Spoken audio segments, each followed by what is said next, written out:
Hi, it's John and welcome to the channel. It is Sunday, June the 1st, 5:44 a.m. I've got my big blue mug of coffee. Hope you're having a great day today. Still working out the bugs with my new Mac. Still haven't got my editing program going properly. I'm working on it, folks. But I think the videos will come out just fine over the next couple of days. So it is D-Day for Mark Carney today. D-Day.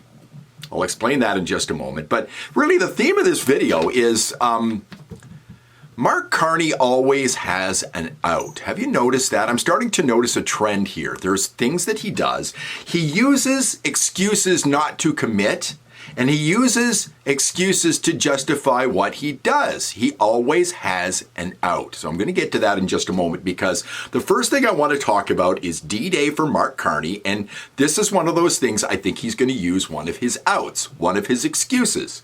One of his excuses not to commit, and one of his excuses to justify his actions. So what is D-Day? D stands for Danielle. Now, you probably have seen this clip. I watched this clip. I was going to talk about it yesterday. I'm glad I didn't because I woke up this morning with the inspiration for this video. So here's Danielle Smith being asked a question, and basically she gives a one-word answer.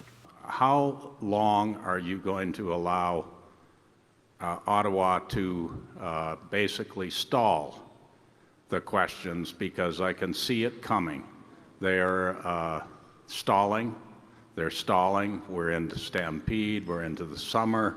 You know, we'll be into the fall, and nothing will happen. So there's got to be a bottom line, and what's it going to be? Sunday. I'm giving him till Sunday. And I'm only partly joking on that, because we do have these first ministers meetings and ministerial meetings. All of the ministers take part in those with their counterparts and with the federal minister. For most of the time that I've been in this job, the prime minister doesn't show up. But with this new prime minister, I'll give him credit for this, he has met with us many times, and he's only been the prime minister for a few short months. But he is coming to Alberta on Sunday to meet with probably some people in this room, some business leaders. So D-Day, Danielle Day is today, Sunday. She gives that one-word answer, but expands on it. She says Carney's meeting with people in Calgary today, and to his credit, he's meeting with the premiers on Monday. But he's got an out. I'm going to get to that in just a moment. He's got an out, and he won't commit. Here's Rick Bell in the Calgary Sun. Danielle Smith in Alberta give Mark Carney an offer he shouldn't refuse. This article goes on to talk about how Smith says that we need a path to oil and gas to avoid stranding trillions of dollars of energy assets in Alberta. And then she goes on to say she wants him to scrap the cap on oil and gas emissions and get rid of Bill C-69. Now, we know, and I'm not playing the clip for you again, what he said during the election campaign. He was asked about C-69. He said he will not get rid of the anti-pipelines bill. But what's his out? His out is, I don't have to commit to anything because of everybody else. But we will only do that in the case where we have the support of First Nations. We have the support of all the provinces, obviously including Quebec in the example that I gave. So the man so many people voted for because they thought he was a good leader isn't leading on this issue at all. He's deferring to other people. And if any of those other groups say no, then we can't have a pipeline. He should come out and say, listen, I'm all for reaching our potential in Canada when it comes to oil and gas, and I want to convince you why. But he's not doing that because it's his way out. It is his out. So that's the first one. The second one, he said it all the time during the election campaign to great effect, which helped him get elected. And it's one word: crisis. That's why these meetings and this process is so important. That's why the legislation that we're putting forward, we will put forward in coming days, is so ambitious. We are in a crisis. We can control our destiny. We are a brave, bold, confident nation. We are the true north, strong and free. As James Madison says, crisis, the rallying cry of the tyrant. During the election campaign, there was one speech where he said it 5 times. I hate to say it, but we are in the middle of the toughest crisis that we have ever experienced. From my experience of how you deal with a crisis.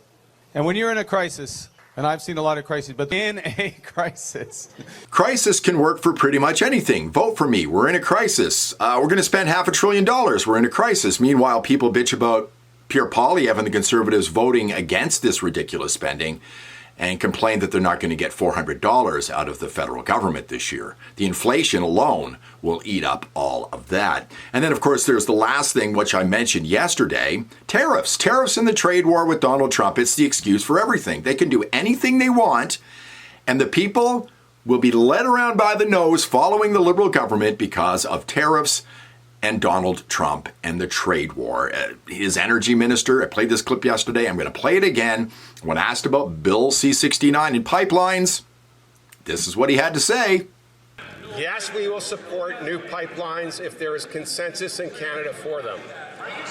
With American tariffs threatening our economy and threatening our sovereignty, we must protect our energy security. All the Liberals got the memo. They're going to use all of these excuses, all of these outs, so they don't have to commit to anything. It's a crisis. We must have everyone on board. Carney throws around the word consensus as much as he says catalyze, I think. And of course, Donald Trump and the tariffs is the main reason for everything. It's the reason why they got elected. But there's always the other excuse that Carney doesn't mention all that much, and he hasn't been asked a lot about since he came into the political scene here in Canada. The real excuse for him not committing to pipelines, even when it is D-Day here in Alberta, Danielle Day, is this. To reach net zero, every country, every company, every bank, every investor, every pension fund around the world will need to make some big changes. Thanks for watching. I do appreciate it. I hope you enjoyed the video. If you did, please give it a thumbs up, subscribe to the channel, ring the bell for notifications, and I will see you in the next one.